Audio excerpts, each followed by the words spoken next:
The recording has started. All right, it's about 2:06 p.m. On Wednesday, October 9th, 2024, for our monthly towing task force meeting. We'll go ahead and start by calling the roll. We'll start with John Conley. I don't see him yet. Captain John Hahn, it doesn't look like he's here, but it looks like Sergeant Heathrow may be here on his behalf. Is that correct? Yes, that's correct. Okay. Yeah, I think I see him on the call. All right, Jennifer Henson. Don't see her yet. Jim Howes. Don't see him yet either. Mike Padilla. No. Dr. Pierce. Here. All right, great. Good to see you. Officer Prunsky. Don't see him yet. Brandon Rich. Not yet. Jeffrey Reister. Not yet. Nathan Riley, that's myself. I am present. Joyanne Rusha. I don't see her yet. Edward Schoenheit. Don't see him yet either. And Isaiah Thomas. Here. I do see you. Great. Awesome. All right. Well, thank you all for being here. We got about 4 right now. Hopefully we can double that here in the early goings of the meeting so we can approve our minutes. But until then, we're not quite at quorum yet. So we'll just go ahead and jump into the agenda. Give me one moment. Oh, there's Miss Henson.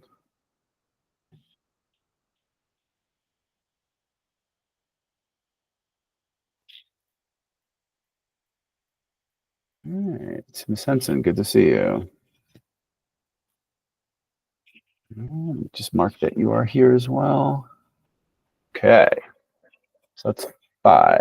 All right, so hold on. Let me just pull up the agenda real quick. There it is. And we'll go ahead and start. Just lost it. There it is.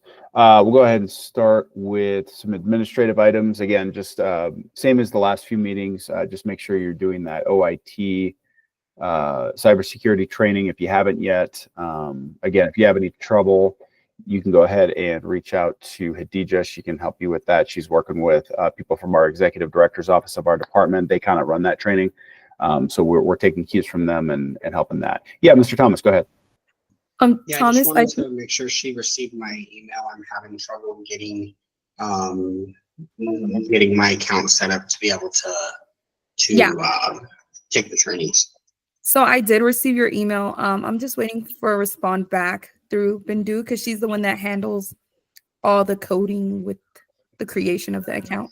So until I get a response back to her, and I'll reply back to your email. All right. Thanks, Mr. Thomas, for working with her on that. Okay. Yeah, I think that was about it. We're still recruiting for that last position on the towing task force. We're still at 13 of 14. So one of the 2 positions that represent communities that may be disproportionately impacted by non-consensual towing is still open, but we're working on that to get that last spot filled. That would give us a full contingent on this task force, so we're still working on that. Let's go ahead and move to agenda item 4, discussion. So that's the updates for our new Attorney General, Ms. Grooms, who I believe has been permanently appointed to our group, or at least for the time being, no longer holding that temporary status. And I believe she was going to give us an update on some of the legal guidance we had asked and requested to be provided regarding the different parts of House Bill 24-1051 that affected specifically our body and some of the restrictions on conflict of interest and stuff like that. Before we go to Ms. Grooms, though, Ms. Rusha, did you have a question? Good to see you. No, sir. I was just noting that I was here for the record. Awesome. Thank you. Glad to have you here. All right, that brings us up to 6. Just a couple more, and we can approve the minutes. That would be awesome. So, thank you for being here. All right, Ms. Grooms, you want to go ahead and jump in and Sure. Let me get my screen up.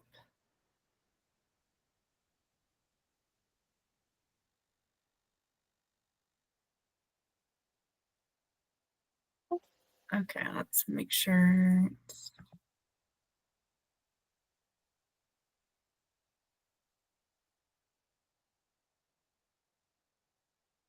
Let me make sure it's the correct screen.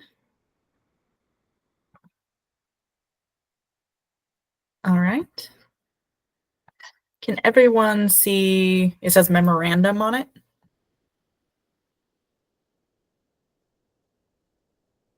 Yep, we can see it. Yes, thank you. Awesome. Okay. So I can kind of read through this if that's helpful. I'm sorry I didn't get it sent out earlier. I meant to get it sent out to everyone. And if anyone has any questions, you can just let me know. I'll go faster through the parts that you already know about. So this memo is regarding the addition of conflict of interest provisions in section 40, 10.1, 403 CRS. Since the creation of the Towing Task Force in 2014, there have been 5 versions of this section. And most recently, as you all know, the statute was restructured to modify the duties of TTF members. Upon request, we have analyzed the recent addition of section 3.5 to provide clarification of the following conflicts of interest provision. And just to review that says a member shall notify the task force and abstain from voting if the member will financially benefit from or has a financial interest in a person that will benefit from a rate setting recommendation made by the task force, or the task force is advising the commission about a complaint and the member is the subject of the complaint or has a financial interest in a person that is the subject of the complaint. And so of these 2 provisions, we kind of focused our research on the first one here, which is a little more vague than the other. But importantly here, a member does not have a conflict of interest if the member benefits merely from belonging to a class that is affected by the rate setting described in subsection 3.5A1 or A. Yeah. So we were kind of looking at the difference there, like where is the threshold?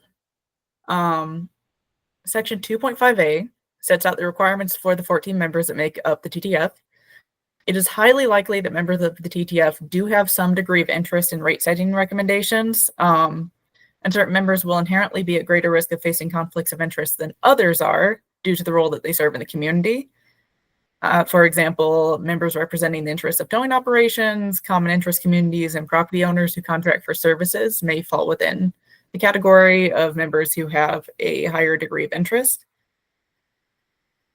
Section 3.5B states that a member who belongs to a certain class does not necessarily have to abstain from voting on a matter merely because they belong to a class that is affected by rate setting. Keeping in mind that all 14 roles that make up the TTF were created because they have an interest in towing matters, this section suggests that there is a higher threshold for determining a conflict of interest. And due to a lack of precedent, whether that threshold is met will probably require a case-by-case analysis. So Article 18 of Title 24 of the revised statutes is entitled Standards of Conduct. And this is a code of ethics for government officials that includes guidance on conflicts of interest. And this is applicable to basically any agency in the government. It's just supposed to be a general set of rules. So Part 1 of Article 18 is called Code of Ethics, and it states that when citizens of the state obtain public office, conflicts may arise between the public duty of such a citizen and his or her private interest. And this section recognizes that some actions are conflicts per se between public duty and private interest, while other actions may or may not pose such conflicts depending on the surrounding circumstances. So again, this is just saying it's a case-by-case basis. The standards focus mainly on financial relationships when determining whether a private interest exists that warrants a recusal. So generally, the standards prohibit government officials from performing an official act, such as voting, that will substantially affect their business or otherwise economically benefit the official.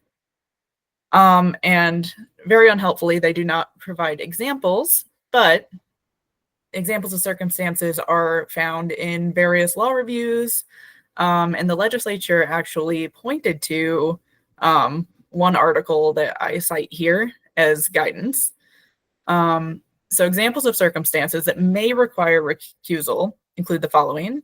If a member of the public body owns or has interest in a business that is the subject of an action, if a member of a public body has direct financial dealings with an individual who brings business in front of the public body, if a member of the public body has a financial interest in a business that is a competitor of the individual who brings business in front of the public body, or if a member of a public body is a creditor of a business that is requesting an action.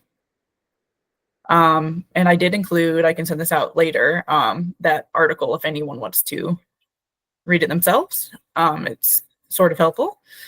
Notably, merely being acquainted with an individual who brings business in front of the public body is not sufficient to establish a conflict of interest. So I think that's, where the question still remains between the higher threshold and just the general having an acquaintance with someone or being familiar with their business. And that's something that the Attorney General's office, we would love to examine in a case-by-case basis. And if any of you have any suspicion that you might have a conflict of interest, just go ahead and reach out to me and we can discuss that. Does anyone have any questions about that at this point?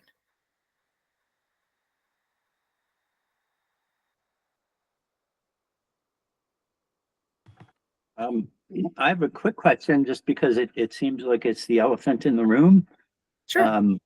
Which is Ms. Henson and Mr. Connolly own businesses that earn money, and it seems like anything that we do that affects the rates they're able to charge are those decisions seem to be prime candidates for potential conflict of interest issues. So from what you were saying here, it sounded to me like it's still in gray territory. But at least my understanding of the statute is that they would be needing to recuse themselves, and was just hoping to have some insight from you. Sure. Yeah. That is still a gray area. My guidance on that would be, and I didn't, read this part, but in the closing, I do say, this task force has a very unique composition and you have a very unique purpose. In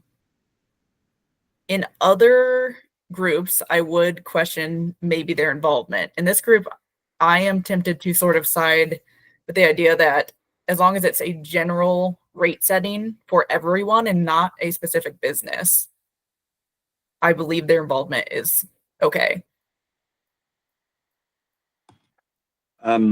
Okay, I guess I would, at least from my perspective, I would understand it that way if this were legislation that had bearing on task forces generally. But am I right in this particular legislation that it was directly bearing on the task force itself? Because if it was, my sense is the intention was to target specific roles within our task force. Okay. Yeah. No, I'm open to that.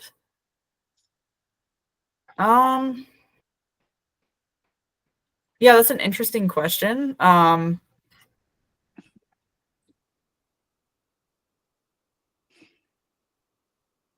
Because otherwise, I think that if it wasn't targeting specific roles, then it's basically idle. Yeah. Okay. No, I can definitely see that. So I guess, yeah, because then we run into the issue of whether or not them being selected as positions, right? Like there are two roles on the task force. If they were developed with the idea that they would never participate in rate setting, which is another interesting question. No, I see what you're saying, and that does make a lot of sense.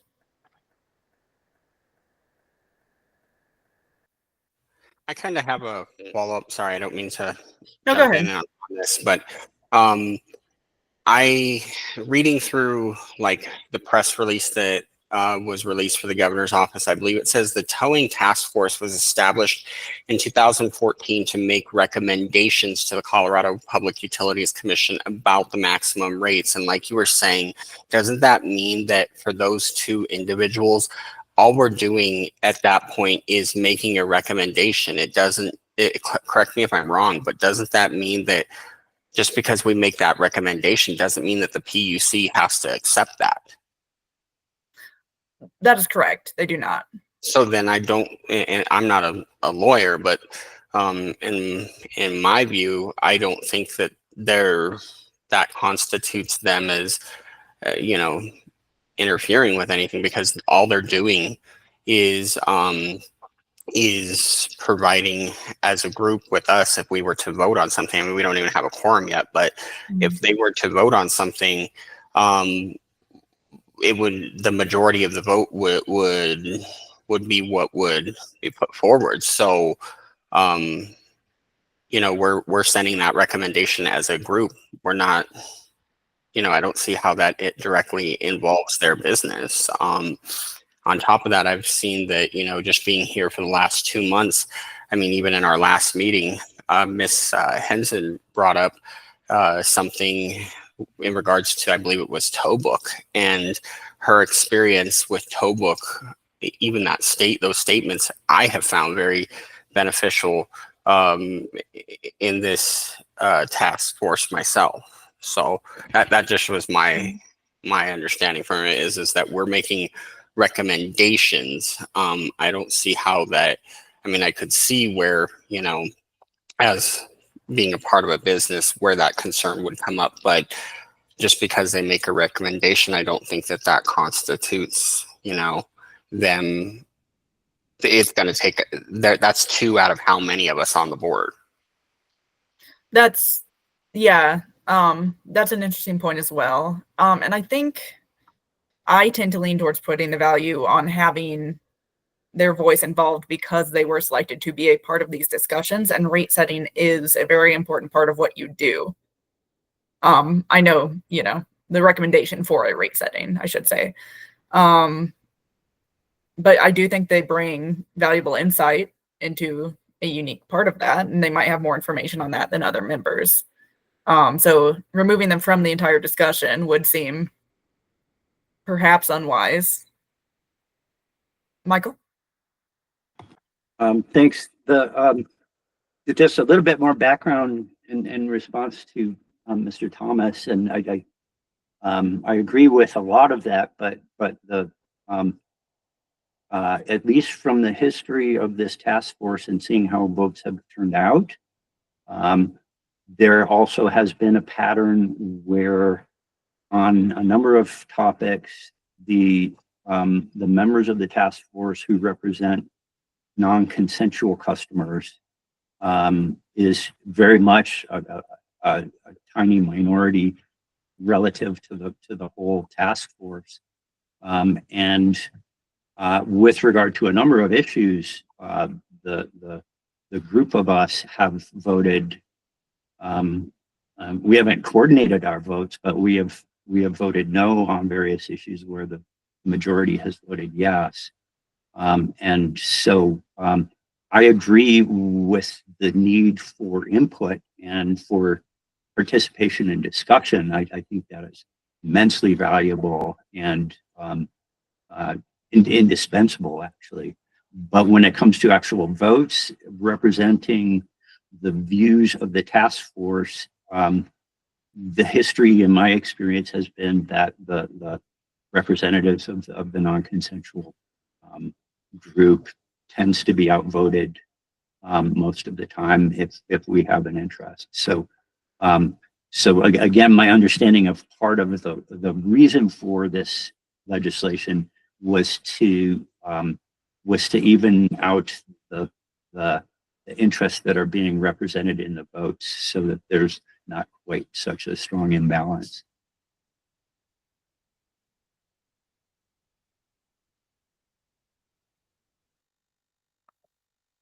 Okay. Sorry. Could you So I understand what you're saying. And sorry, so then your contention would be that if they were able to vote on this, it would undo that balance? Oh, sorry, you're muted. Yes, it would make it so that there's less of a for against everybody else, which is about what the representation looks like. And so it would reduce what feels to me like is a very strong imbalance in the representation. It wouldn't quite provide an even, representation of the consumers of non-consensual tows versus those who are side of doing the tows. I mean, that still would be an imbalance, but it would make it so that it isn't quite so heavy. Okay, understood.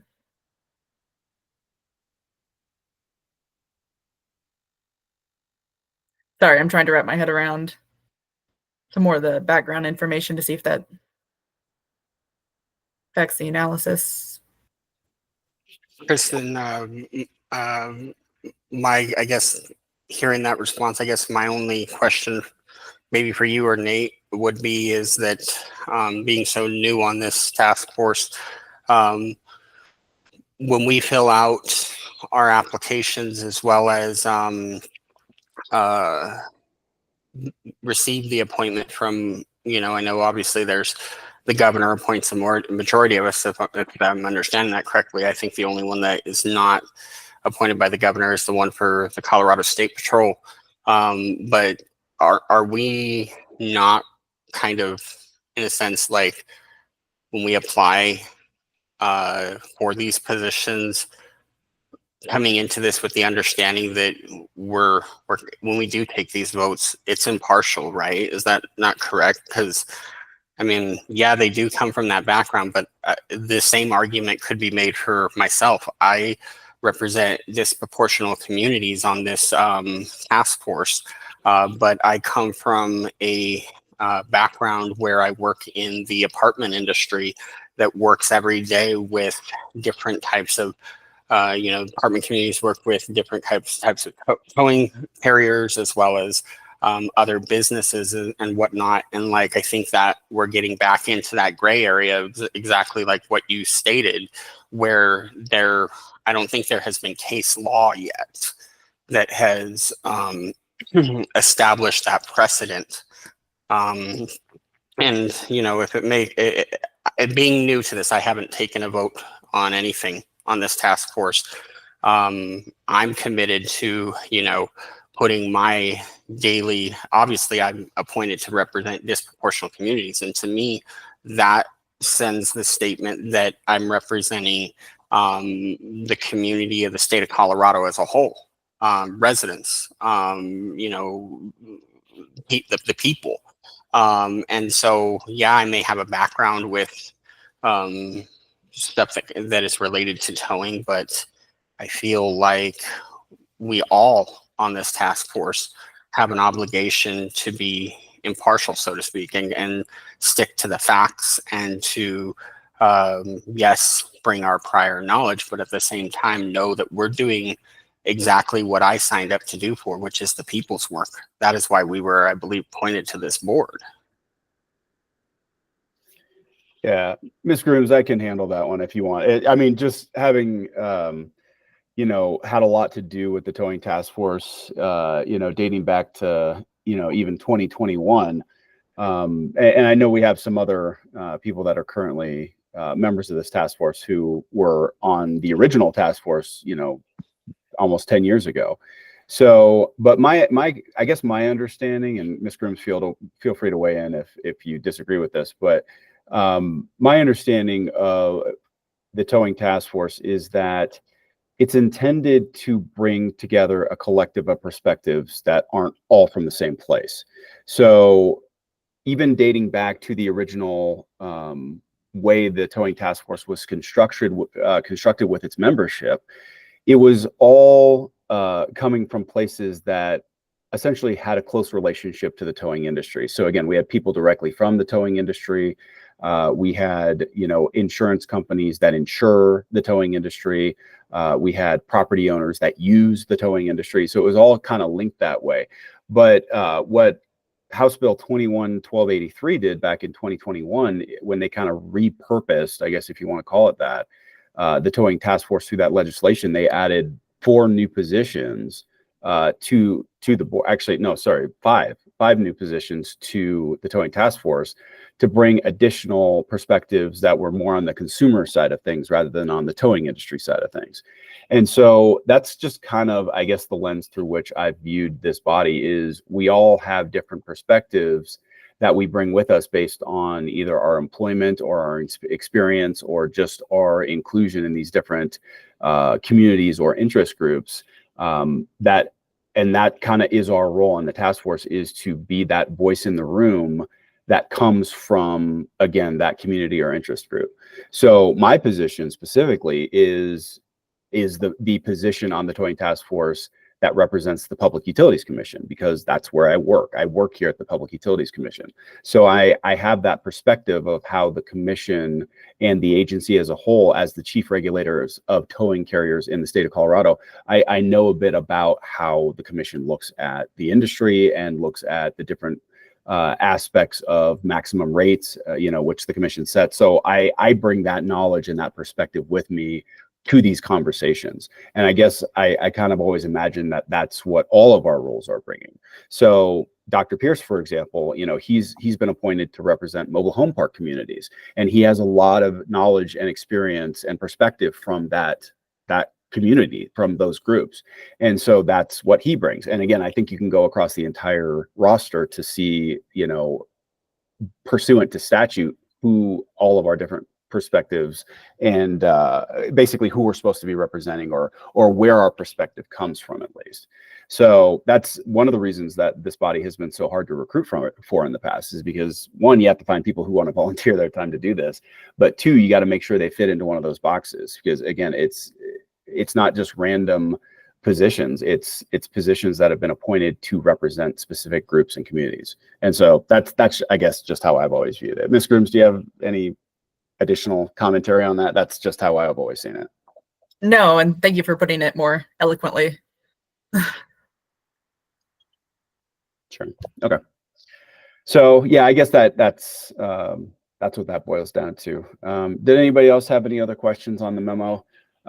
It seems like such a straightforward concept, but as you can see, there's nuance, and people, there could be, I guess, a variety of circumstances where somebody may need to abstain from a particular vote under the premise of those new requirements.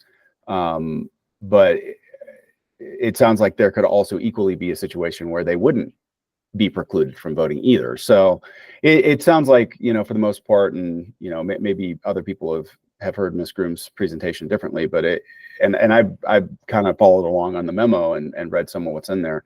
But I think at the end of the day, it seems to just boil down to, if you think there's a conflict, reach out to legal and we'll get a ruling on it, essentially. Is I think what it boils down to. So each case may be different. And even with the same person, one scenario might be different from a different scenario, or one vote might be different from a different vote. So I think as long as we're all being transparent here, I think we should be okay. And there are gray areas in between where you can disclose that you have a conflict, and we might end up landing on that in some cases. Which means you don't need to recuse yourself. It's just sort of saying, there might be a conflict here, but we've, consulted the attorneys and determined that I am still going to be a part of this. Right. Okay. Does anybody else have any questions for Ms. Grooms on this memo or the contents therein? And if you don't have questions now and something occurs to you later, feel free to reach out anytime. Awesome. Okay, let me do a quick count here. I know we've had a couple other people join us. 1, 2, 3.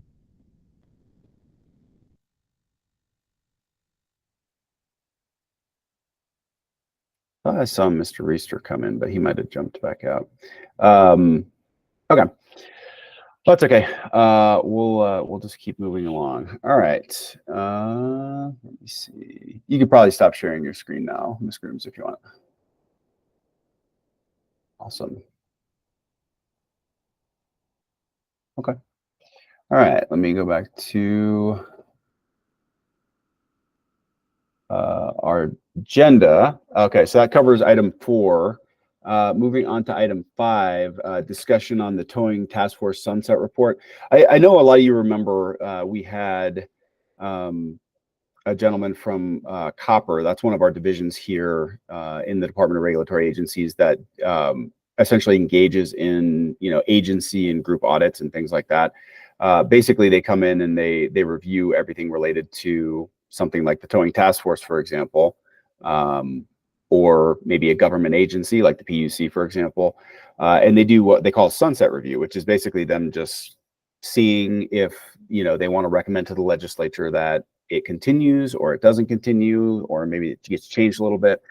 And so I know you remember he came to a series of our meetings. I think he came to like 4 or 5 different meetings over the course of several months. And, just kind of observed, and occasionally he would speak to us and make commentary. He may have even reached out to some of you to ask about your thoughts on the towing task force, whether it was meeting its goals or it needed to shift its goals, or, something along those lines. Just wanted to kind of give everybody an update on that. I know we haven't seen him in a while, but my understanding is they've drafted that towing task force sunset report. And I think we probably should be hearing about it being issued sometime in the very near future, probably over the next month or 2. So just wanted to give everybody a heads up on that, that there is going to be a report that will essentially summarize everything that he's seen. And that's both what the department has disclosed to him in regards to the towing task force, how it was put together, the report that was issued back in 2022 to the commission, stuff that's on our website, a lot of different stuff. So just be aware there's probably going to be a report at some point.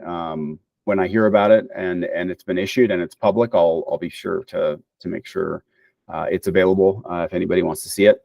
I'm assuming something like that is public once it gets officially issued. So I wouldn't imagine it would be a big deal to share it with everybody. So just a heads up that's going to be coming. So that's agenda item 5. Before we move on to agenda item 6, which is a discussion on possible work groups and areas of pursuit moving forward for the towing task force, I believe we had somebody sign up today to provide public comment. I know we usually save it until the end of the meeting, but I know sometimes our meetings can drag on for a while, and if people are around and they want to just say their piece and leave, I got no problem with that. So I believe, what was it, Deja? Sean from, what was it?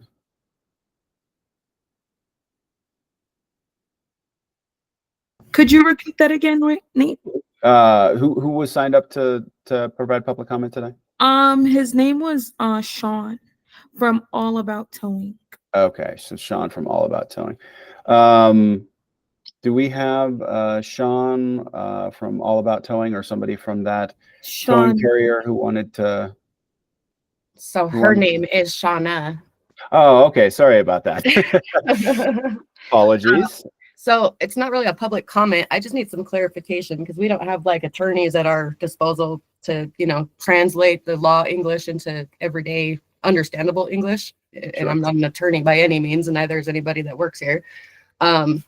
So, trying to decipher the new rules and just some of the stuff, how it's written and whatnot. We don't do residential private property impounds. We do a contract with businesses, though. We have a few gas stations here and there, and just picked up another one with another bunch of businesses. And reading through with basically Section 3 all the way through to finishing Section 3, at the very end of Section 3, because all that Section 3 talks about the signage, the rules, the who can call them in, all that stuff. You come to the end of it, and at the very end, the last topic, it says that, a lot of it's crossed out, but the applicability says it does not apply to. Then you have the, a tow from a parking space that serves a business if, and then everything else is crossed out, and then it goes into Section 4. But it says that basically everything in Section 3 doesn't, the way I'm reading it, is Section 3 doesn't apply to businesses. You look at the summary where it says that, some of this or, might not apply to law enforcement or business tows. So I can't find what does apply and what doesn't apply. So I'm kind of lost. Do we do Spanish signs for businesses, or is that just for residential? Do we, you know what I mean? Like I'm not finding what applies to business and what applies to residential. I mean, I know it all applies to residential, and we just want to be confirmed as to what we're supposed to be doing and not get stuck doing something we're not supposed to be because of how we think this reads. Sure. So yeah, in regards to signage, so that's something that's been covered in PUC rules, even prior Right. to the recent bounce of legislation, which is fine. And so you can find most of the signage requirements in Rule 6513 for the PUC's rules. That's typically what you're going to want to follow. You're correct that House Bill 24-1051 did make some modifications to the signage requirements, including what you mentioned, which was Spanish translation. Mhm. When we kind of wrestled a bit with this back when they originally passed House Bill 22-1314, because they essentially did kind of the same thing where they stuffed a lot of different requirements and such into the 4010.1 405 statute. And then when you contend with the 4059 provision for applicability, it kind of created, I guess, some ambiguity on, okay, what stuff is intended to be only specific to residential and what stuff is more kind of universal tow requirements. Right. So the commission essentially battled with that. And, we dealt with that quite a bit actually in the rulemaking, which incorporated a lot of that 2022 legislation into the current framework of rules. And when it comes to signage, that's something that appeared to be something that was still necessary beyond just the scope of simply residential tows. Because again, we understand that there are lots of commercial private property impounds that occur, and having notice in place, which is really the only way to avoid having to default every tow from commercial property to an abandoned motor vehicle framework, which requires 24-hour delay before towing the vehicle, was to keep that signage requirement in place so that option was available. So I kind of view this, this most recent legislation in kind of the same way, and I suspect the adoption of those new requirements in the updated version of commission rules based on this recent legislation will probably reflect the same. So yeah, when it comes to Spanish translation, I believe the intent is to apply that to all private property impounds, both residential and commercial. Okay. And then, so my other question with that would be, so yes, on the Spanish signs, what about with the $60 or percentage and then the payments or whatever? I heard that is that still just residential? It doesn't apply to commercial? Yes. So that one's a little bit different just because of how it was structured in the statute. Mhm. So that one is, I guess, in the position of the commission is still specific to residential. Again, there are certain things that were clearly meant to be only applicable to the residential tows, and that was one of them.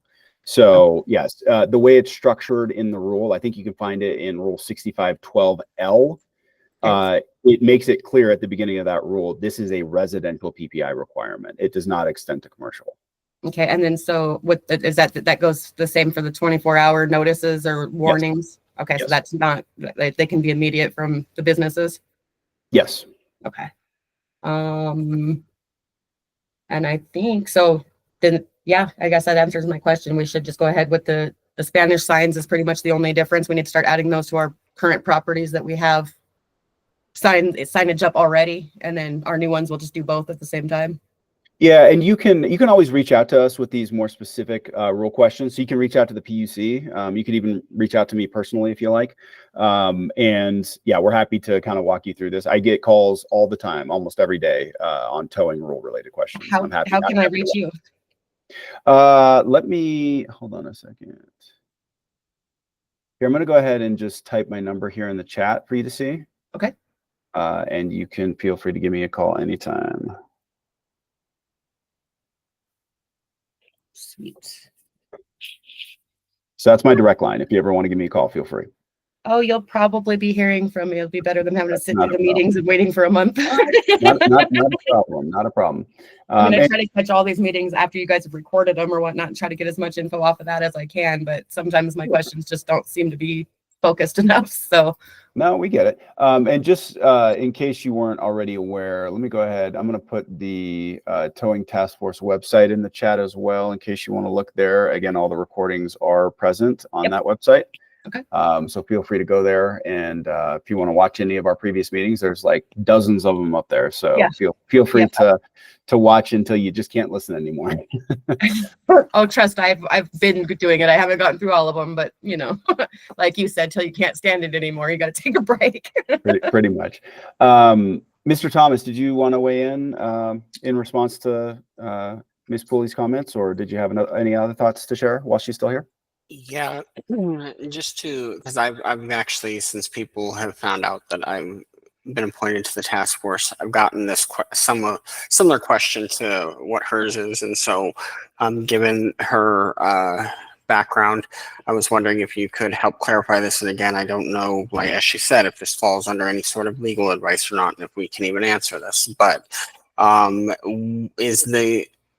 those laws true and applicable to places, let's say that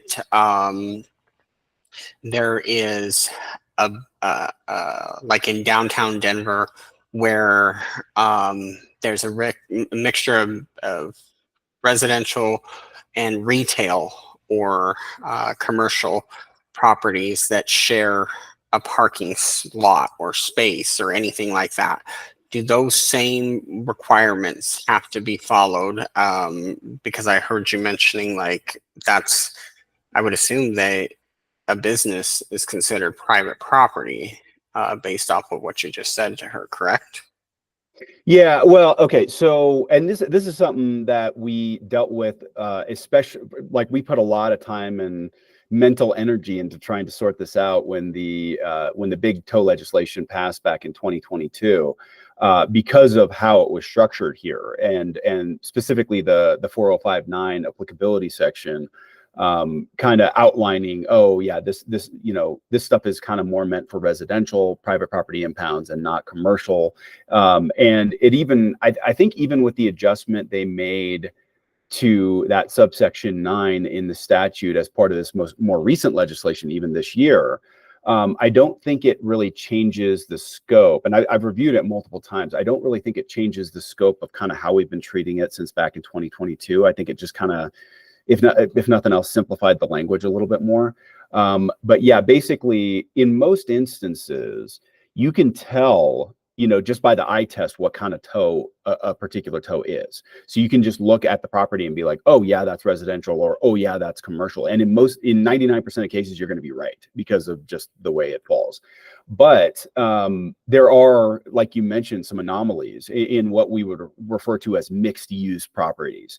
And our investigations team, when we get complaints that involve these styles of properties, I think they're pretty good at digging down deep and figuring out what it actually is. Like they're going as far as to like looking at how the properties were zoned and things like that. So, but yes, there are instances, and I can think of one specific example where it essentially was a large multi-level parking structure adjacent to a residential building. And essentially the way it worked was the top 4 floors of the 5-floor structure were all 24-hour, 100% residential parking for the tenants of the adjacent property. However, the first floor, I think it was between the hours of like 8 a.m. and 8 p.m., had been leased out by the local businesses to serve as parking for their customers. But then once you get to 8 p.m. to 8 a.m., it becomes overflow for the top floor levels for residential. So essentially that's one of these unique situations where the commission staff had to navigate it and say, okay, when did the tow actually happen and at what time were which regulations in place, and navigate it that way.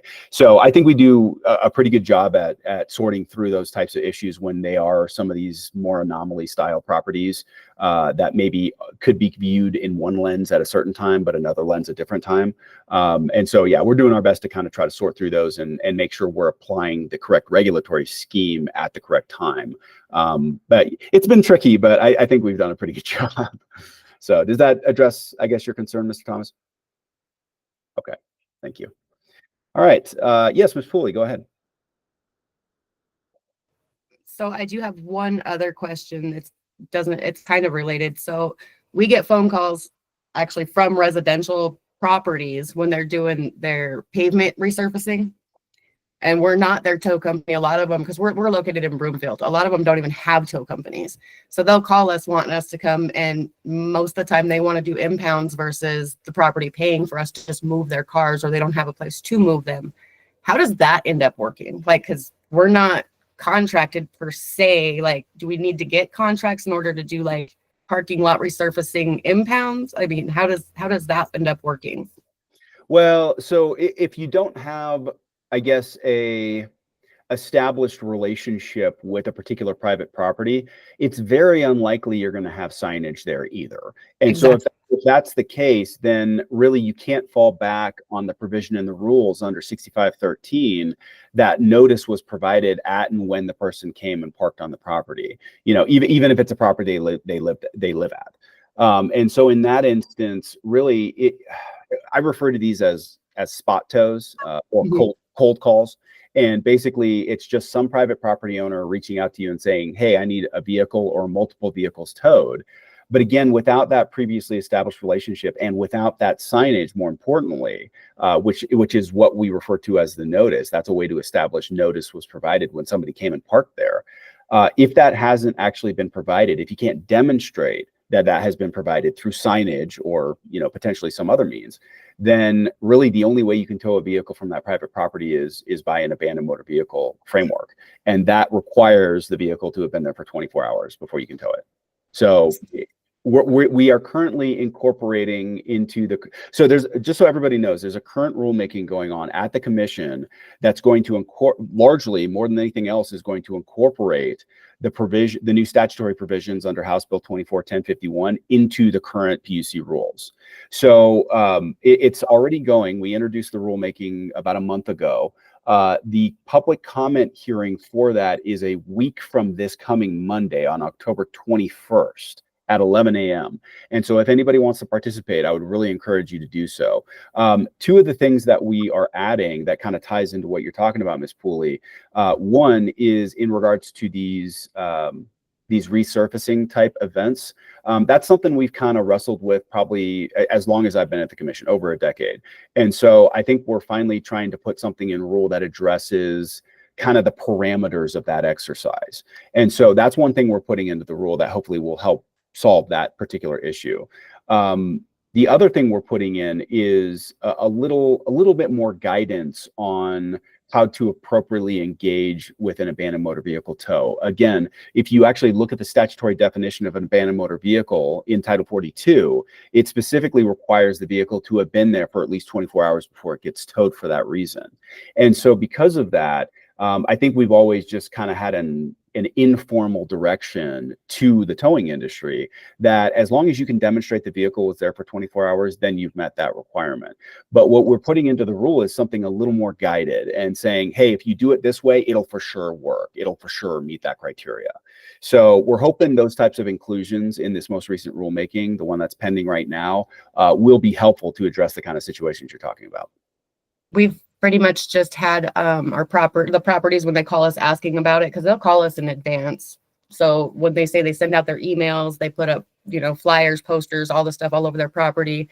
We get copies of the email when it went out. Like it gets sent to us as well, saying, you know, that goes out to all their residents, saying, you know, and they put in there that we're going to be their towing company that's going to be coming in and cleaning out the lot if people are parked there. And of course, there's always the signs and everything up 2 days, 3 days prior.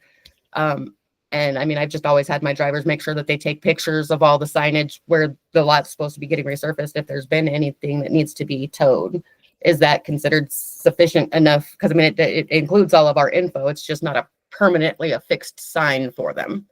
If we were talking about a commercial tow, then potentially yes.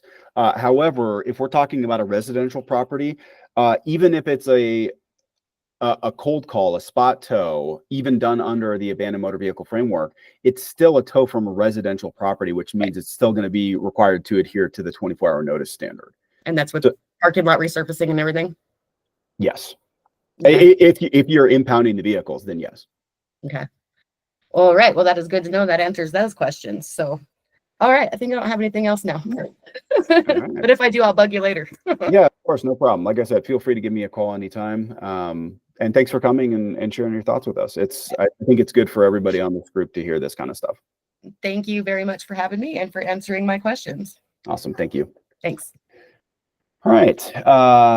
Now that we've heard from Ms. Pooley, I think we can move on to the last parts of the agenda. So agenda item 6, and I do notice that I think we're still a couple short on quorum. I was hoping we'd get quorum today so we could approve the minutes, but it looks like we're still, wait, hold on.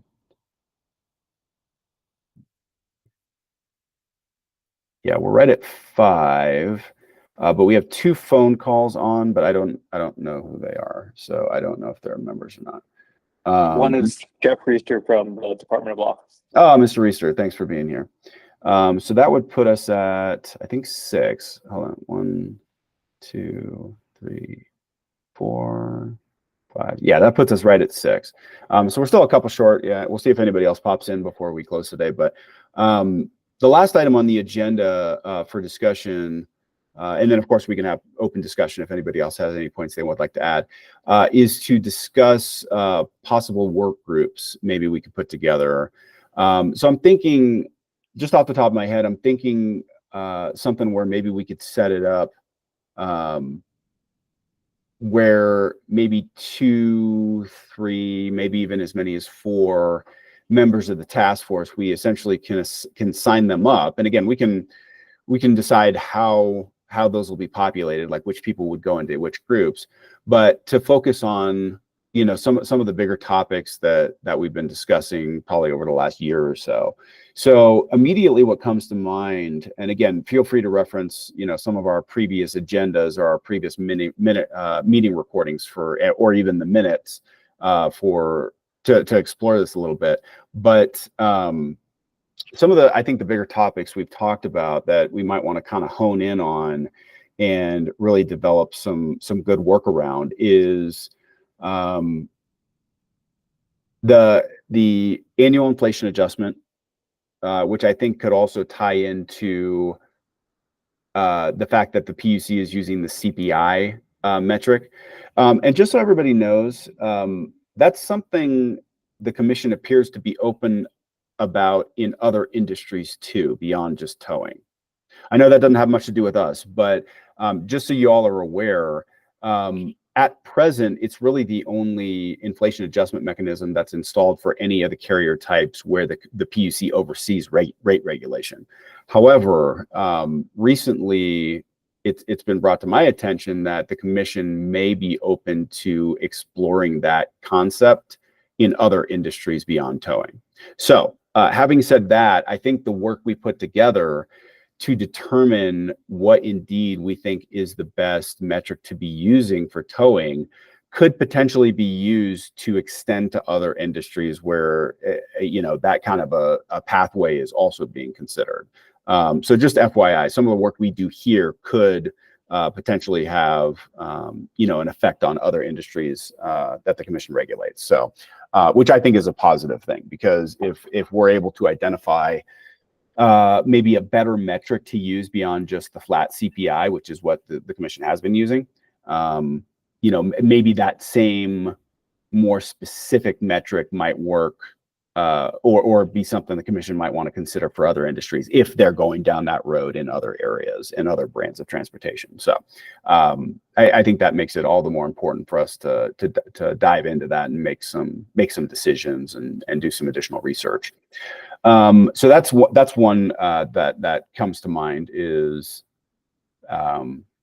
the fact that the PUC has installed in recent years this annual inflation adjustment mechanism for maximum rates for non-consensual tows, but also which metric is currently being used to determine what that inflation adjustment is on an annual basis. So, that's one potential work group to further go down the rabbit hole on that issue. And I know there's been several meetings over the past year and a half or so where we've dove pretty deep into that, but just for a handful of us to really grab onto that and, maybe put together some information, some summaries, some references to some of the other metrics that we've explored in previous meetings and come into some conclusions. I think that could be helpful.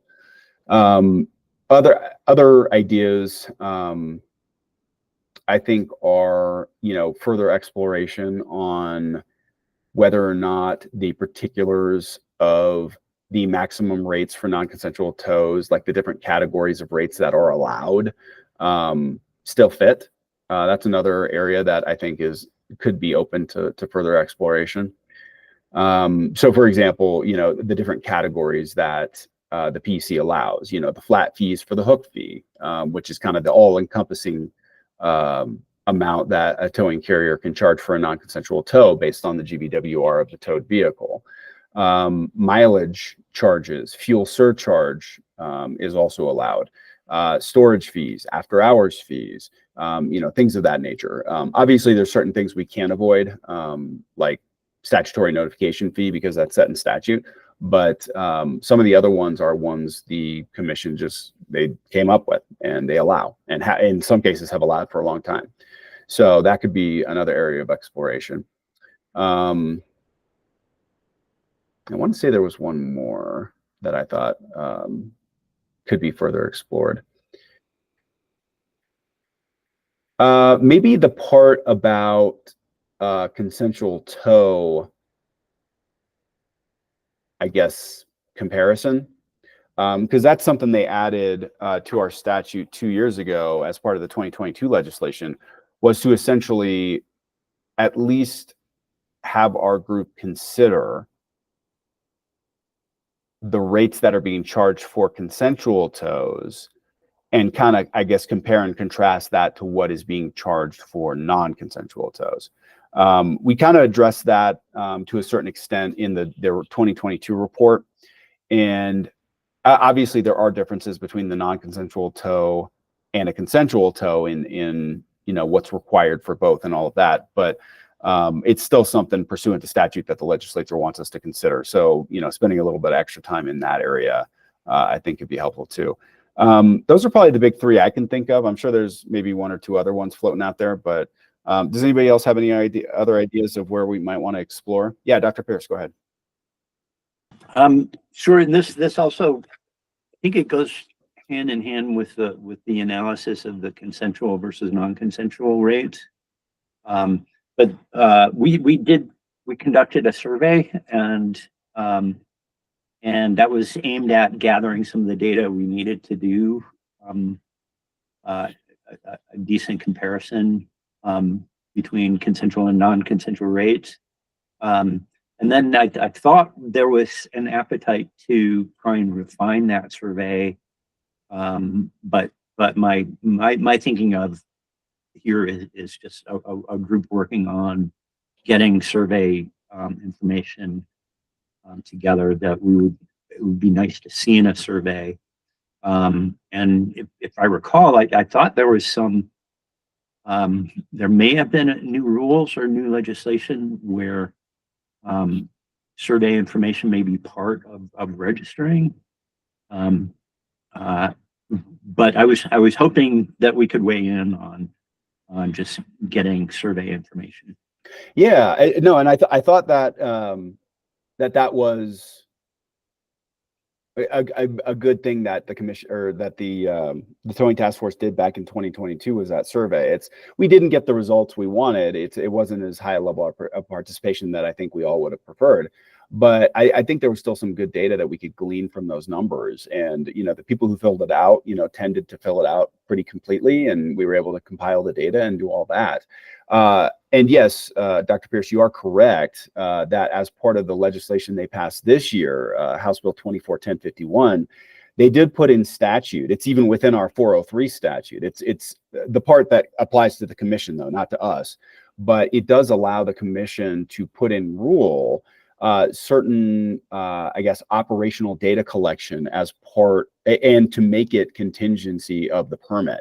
So basically, what that means is that in order for somebody to properly register for a towing permit, and I think the way the commission is intending to put that in the current rulemaking is that not for new towing carriers coming in, because they're not going to have a lot of the data we would ask for, like tow volume and things like that.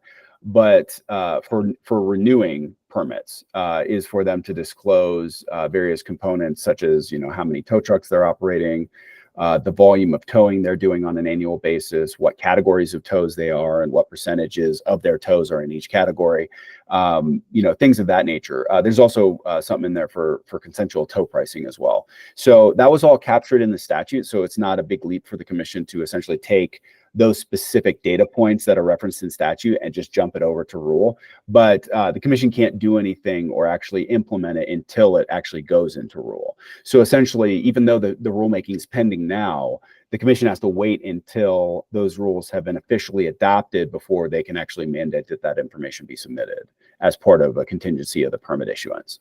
So, but yes, you're correct. That is something that the towing task force actually recommended to be something the commission did. And I think the commission was already exploring doing that just through rulemaking anyway. But then the legislature jumped in and essentially put it in state law instead. So, so that is something I believe the commission is intending to utilize.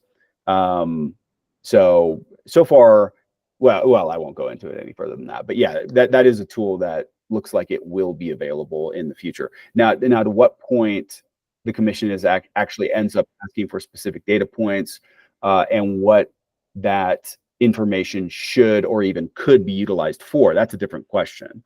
But yeah, no, it's something it looks like the commission is intending to do.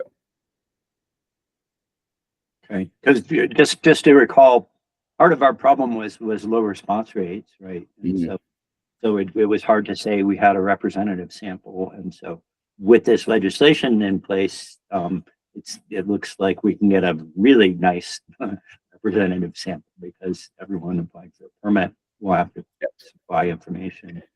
Right. Well, yeah, obviously they would submit it if they don't get their permit without it. Right. Right.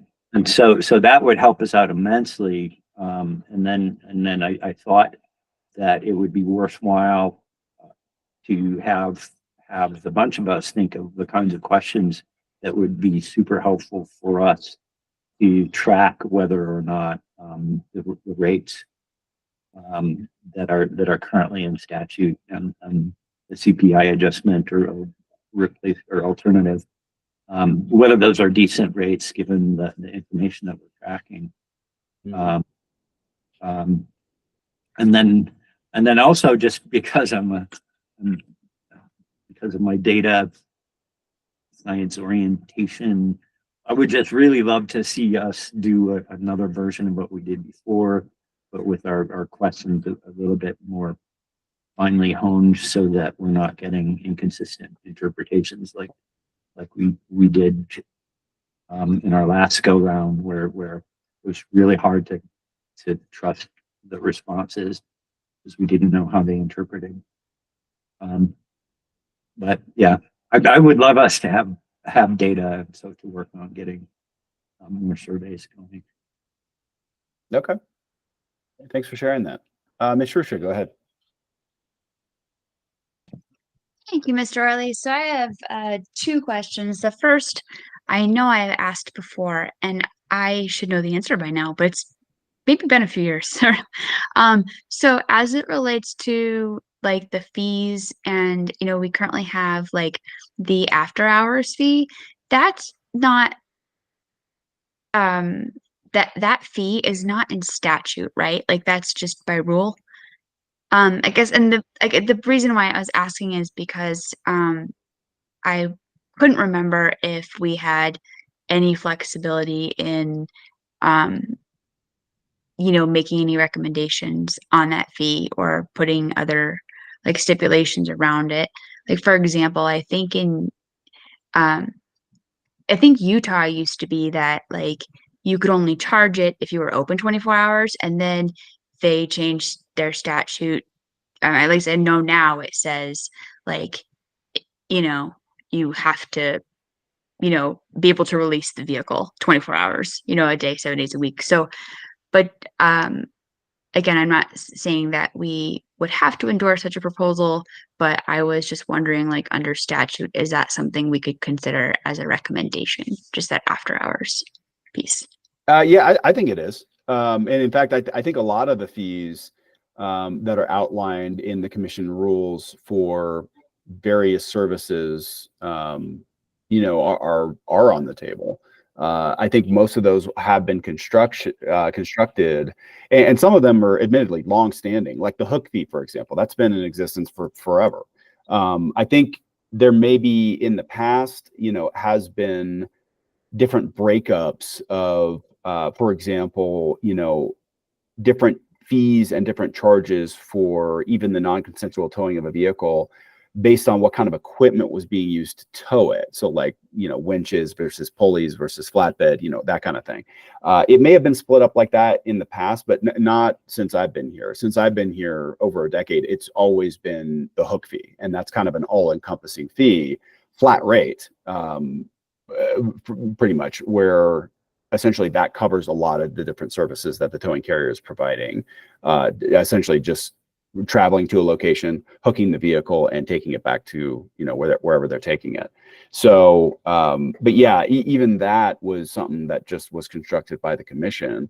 I don't know that there's a whole lot of boundaries within the statute for what style or what format of fees the commission allows. So I think there's a lot of latitude there. Really, the only exception to that I can think of is the statutory notification fee, just because it's set in statute. It's set in statute what the fee is and what the price is. So I don't think there's any way for us to go around that. But I think anything else that the commission currently allows is subject to discussion. Good to know. So I would just kind of just offer to the group that, we add that into our discussion. Just on the principle of like, if someone is towing a vehicle at 9:00, they're open for business. Is their office open? Maybe not. But if you're seizing someone's personal property, just considering, the context, then maybe that, should be linked. And I just remember when I raised this, maybe it was 18 months ago, 2 years ago, I did just take a cursory look at some other like state or local, like statute or code, and found that was actually common. So just wanted to put that out there. But then I had a follow-up to Dr. Pierce's comments and the dialogue regarding, just like the data collection. Can you remind us, Mr. Riley, like what contact information does or will the PUC like be able to get from like towing companies, and would that include email? And I'm not saying we dump everyone into an email list, but I was just thinking like, and I don't want to add one more thing to your department or your division's plate, but I was just, thinking like if the PUC had like a list serve or something that, the carriers, whether maybe they have to opt in, that could just be a communication tool for things like update in statute or notification of rulemaking, or will you please take our survey? And also because I just remember like Ms. Henson talking about this, just if we have resources or anything that we're putting on our website, just another way to communicate that out. So that was, so yeah, I was just wondering if we have or will have a way to capture email addresses, and then be able to use them in a appropriate and legal way to communicate, probably very infrequently, but Okay. information from the PUC that would be, relevant. Right. So short answer, yes, but maybe not quite in the way that you think. So obviously, all the towing carriers register with our office. And so they essentially will register, their business address, their telephone number, their email address.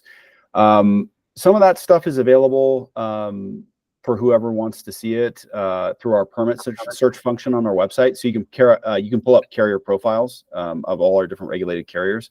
It has some limited information, not everything, but it has quite a bit. So usually it has their address and their phone number and sometimes their email address and stuff like that.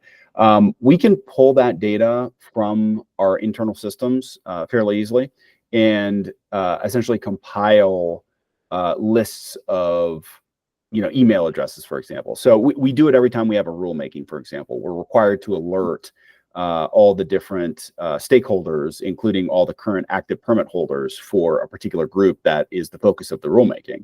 So we do it for towing, we do it for booting, we do it for passenger carriers. Anytime we do a rulemaking or we have some other significant alert, towing carriers can probably attest. We send out email blasts like that when we update their rates on the inflation adjustment mechanism, for example, which we do in March.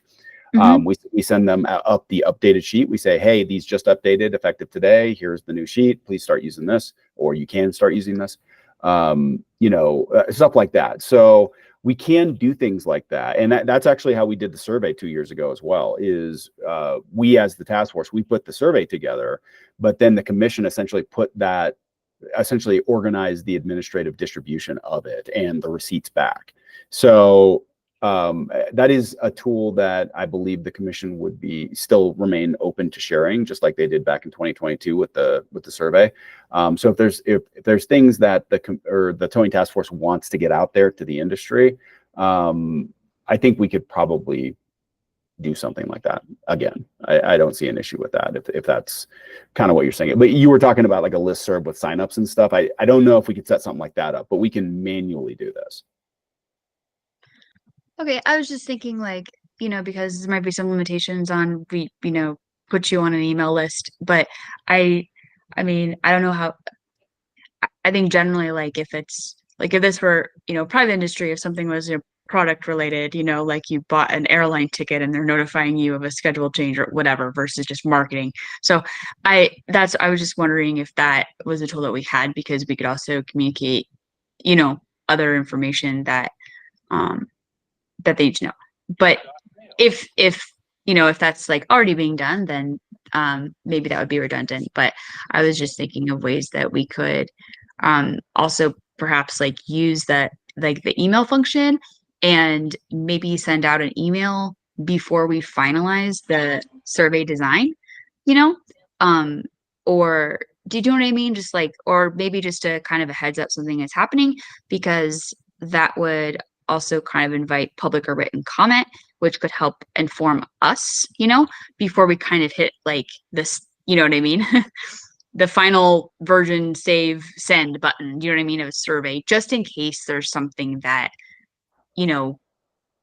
we didn't consider, or that didn't come up here. So I didn't know if that is similar to I think when there's a notice of proposed rulemaking, and it's if you have, here's the window for comment or whatever. And so I think that, just, because it takes so much on the front end to get the survey together, align on it, get it through. And of course, there's a lot of staff time. I just wonder if you feel like there would be a benefit in also notifying towing carriers that we are going to, do the survey, or does that make sense? Or discuss these items so that they feel like they have opportunity to weigh in or inform before, we hit that send button. Of course, they could in the rulemaking process later, but I was just thinking, yeah, Sure. I was just, yeah, it kind of just to be, I guess, most fair or do you know what I mean? Transparent. Like if I had a way I could, notify everybody who potentially could have their car towed, I would include consumers as well, but we don't have that list. So that was the context behind that question. Sure.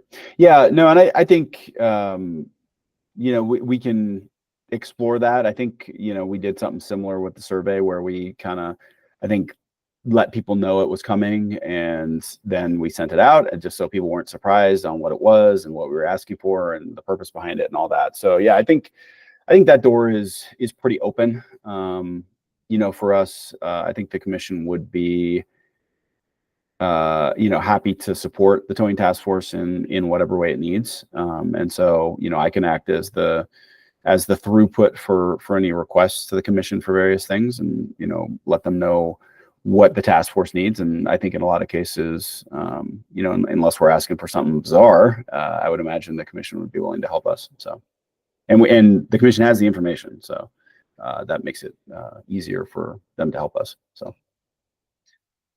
Ms. Henson, I saw your hand was raised for a while. Sorry, it took us to get to you. Did you have anything you wanted to add? I was just talking about the after-hour fee. On that, like I get kind of, hold on, I have dogs. I have puppies. They can hear me talking, so they think they think somebody's here. But yeah, the after-hour thing, like. Our office is open Monday through Friday, 8 to 5, and we do tow 24 hours a day.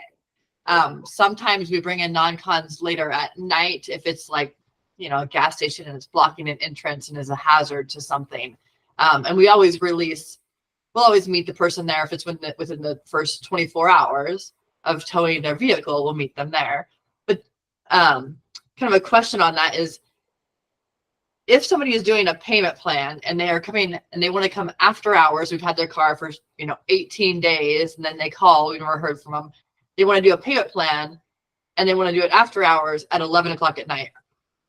Are we required to meet them there to do a payment plan at 11 o'clock at night? Or can we say, no, we only do payment plans during business hours? Or do we have to add the after hour fee on and get out of bed and go meet them there to get our $60 and do a payment plan? So the requirement for vehicle release does. So if you look at Rule 6512, really there's two requirements that are listed there. Right. And it says either you have to be available upon demand, essentially, to release a vehicle during regular business hours, which if you don't designate them yourself, like if you don't have something on your website or on your storage facility signage or something saying, oh, it's, here's our business hours, maybe it's 8 a.m. to 8 p.m. Maybe those are your business hours. So if that's the case, then we consider that to be your business hours, and we would basically require you to make sure that you are eligible or available to release vehicles at any time during that stretch. So there's that part of it. The second part is, now, of course, there's the default business hours, which is 8 to 5, Monday through Friday, excluding holidays, which is standard, banker's hours, if you want to call it that. So that's the standard unless you have something specifically listed. If you have business hours that exceed the standard business hours, that's fine, and then we hold you to those. But the part about after hours basically says, you're still required to release the vehicle, to an eligible party, providing payment, all of that, within 1 hour's notice at any time after business hours within the first 24 hours. Right. So basically, if you towed a vehicle at 5 p.m. on a Friday and they called you at 8 p.m. on a Friday, yeah, you'd have to arrange to within an hour to help them facilitate that release. However, if you towed it at 5 p.m. on Friday and they called you at 9 a.m. on Sunday, well, that's after hours because it's on the weekend. Right. And it's past the 24 hours. So at that point, you wouldn't be in conflict with the rule if you told them, no, you got to wait till Monday and then we'll meet you then. Like that would be fine in that scenario. what if it's within the first 24 hours and they want to do a payment plan and then we have to add on the after hour fee, but they're doing a payment plan. Say it's 5 p.m. We pick up on Friday, and they call us 1 o'clock in the morning. They don't have any money besides what they have, and they want to have to do an after hour fee to pick it up, and we have to get out of bed to all go get our 15% of all of that. Like, shouldn't they have to pay full price if they're going to get everybody out of bed at 1 o'clock in the morning, or we still got to do a payment plan? Well, not just because of that. I'm wondering if the after hours fee would be outside of that scope. It's a good question. I don't know off the top That's of my head. what I'm kind of confused on, is I always go, okay, Sure. well, if I have to add on more money, but you don't have the money to begin with to do that, and then I'm getting my staff out of bed to go help somebody on a payment plan that I've never been paid on anybody's, it kind of seems silly to me. I wasn't sure where I stood. Could I add on more money for after hours if they don't have the money to begin with and they're doing payments? It doesn't make sense to me. Yeah. Sorry, I'm making a note. Just here. adds more money to my staff of basically my payroll that I'm already negative in for the cars that aren't going to be paid anyway. So it's just a Sure. negative hole I'm going down by sending. Either I get out of bed or I send somebody and I pay them, but Mhm. I'm already in the negative because nobody's ever paid me on a payment plan. Yeah, I'll have to look at the statutory language and see if that after hours fee would be considered inclusive of the umbrella of the release without full payment. Right? Can they, standard. or do I'll they have to read pay it. that and then they can do the 15%, or do they? No, it's a good question. Yeah, it's a good question. I'm writing a note here, and Okay. I'll get an answer back to you on that. But Okay, I'm confused. not totally sure off the top of my head. Okay. Thank you. Sure. Okay. All right. We'll right about time. Anything else anybody wants to share before we break today? Any other thoughts on, the groups or anything like that? Nate, I have Yeah. a question. Last meeting I had asked if we were still recruiting because of the quorum issue, and the response I had received was that there was potentially a person that was in the process of filling out an application and whatnot. Is that still the case, or because I know at the beginning of the meeting we talked about the 2 open positions that we're trying to recruit for, and just getting a quorum is kind of hard here. Again, disproportionate communities, to me, I could think of a number of examples, and I just don't want to start asking people to come forward if there's already something in the works.